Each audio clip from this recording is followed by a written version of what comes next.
Hello, everyone, and thank you for joining me today. This is Marilyn Gale.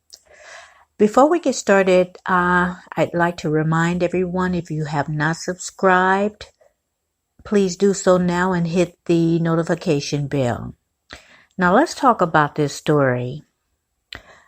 A mother of 6 makes 100 lunches every day for the children in her poverty-stricken Missouri neighborhood. And her specialty is peanut butter and jelly sandwiches mixed with love.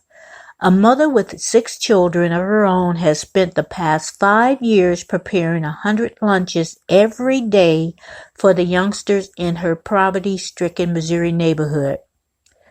Champelle Anderson, 48 years old, sets up a table outside her St. Louis home every day at 2:30 p.m.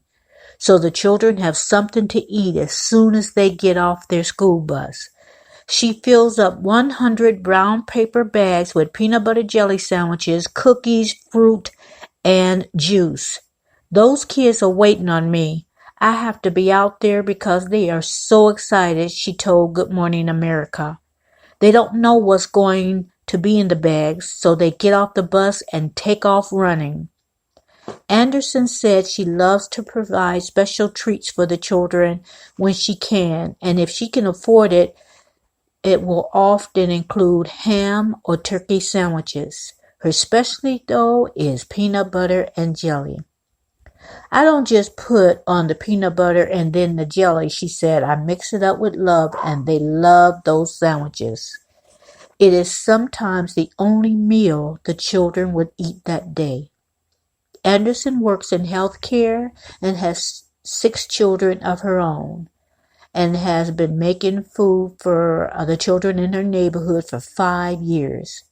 She said she started the program, which she calls Champ's Teardrops, after she spotted children near a gas station begging for money and noticed that the youngsters coming to her home were always hungry.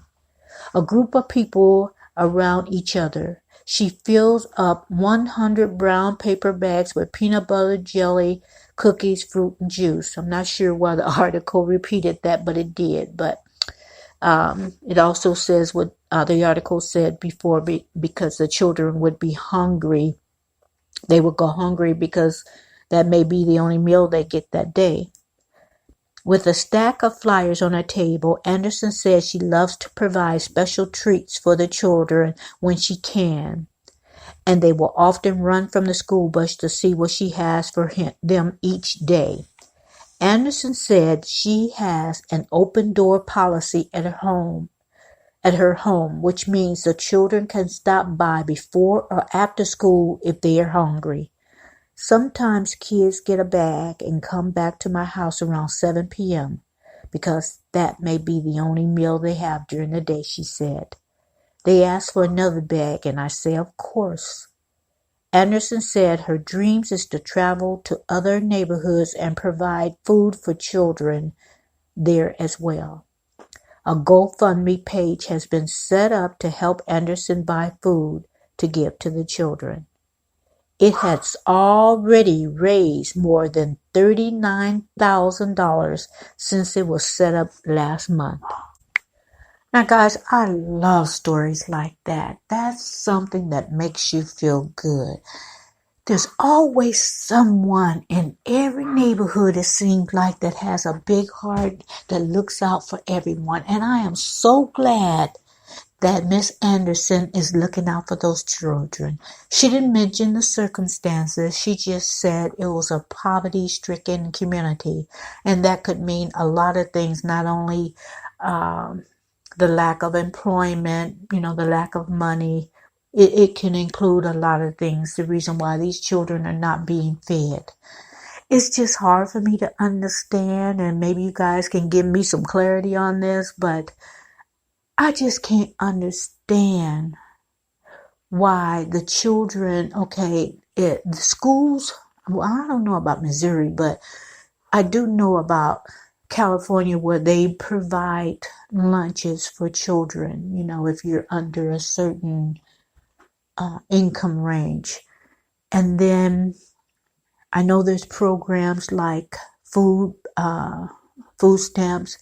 I know there's programs that you can go to food banks, and still, I just don't know what Missouri offers, so I don't want to make that blanket statement of what, that they have that, because they may not. I don't know, but I know California has programs.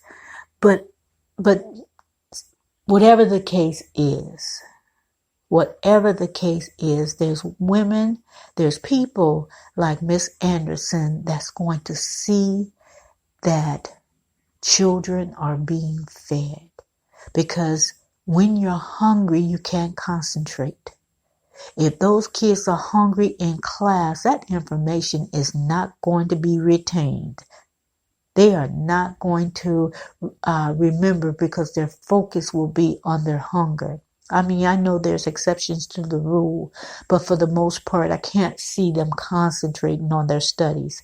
So I love stories like this, guys, and I wanted to bring this out because, with every day we hear of so many tragedies and devastation and around the world, and to know that there's people like Miss Anderson out there that's going to make sure that these children get fed. And then, like she said, she's got an open door policy, so they can come.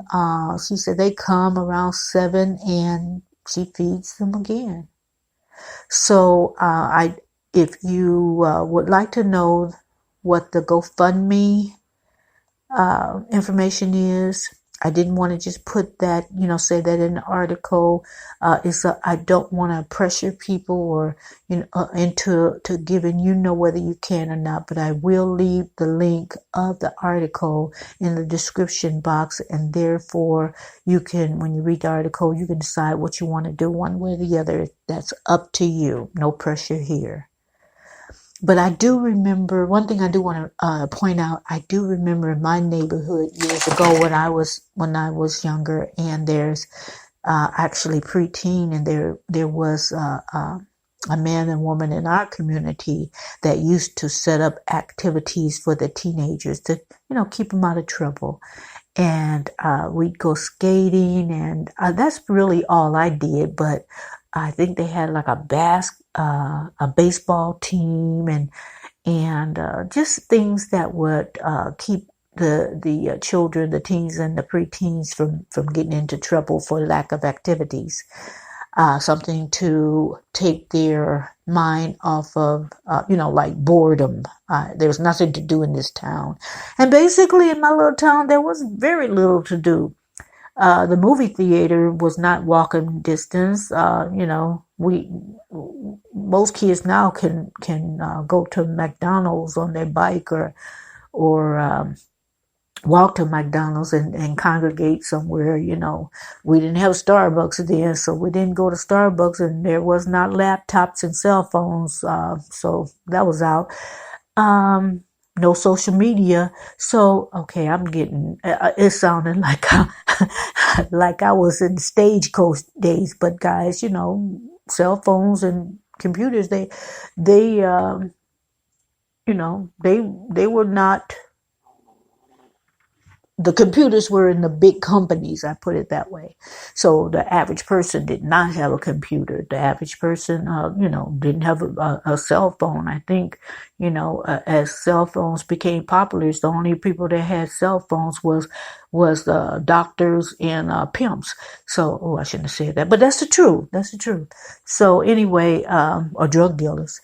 But anyway, I'm going to leave you with that information of the link in the description, and you can pretty much read that article on your own and get more information. And I think they even have a clip in there, if I'm not mistaken. But guys, thank you for joining me. I appreciate it. Like I said, subscribe if you haven't already. Click the notification bell, and I will be bringing you another story. I love these human interest stories. I really do. So let me know, if you enjoy these type of stories in the comment area, and I will bring you back another video. Thank you for joining me, guys. Have a good evening.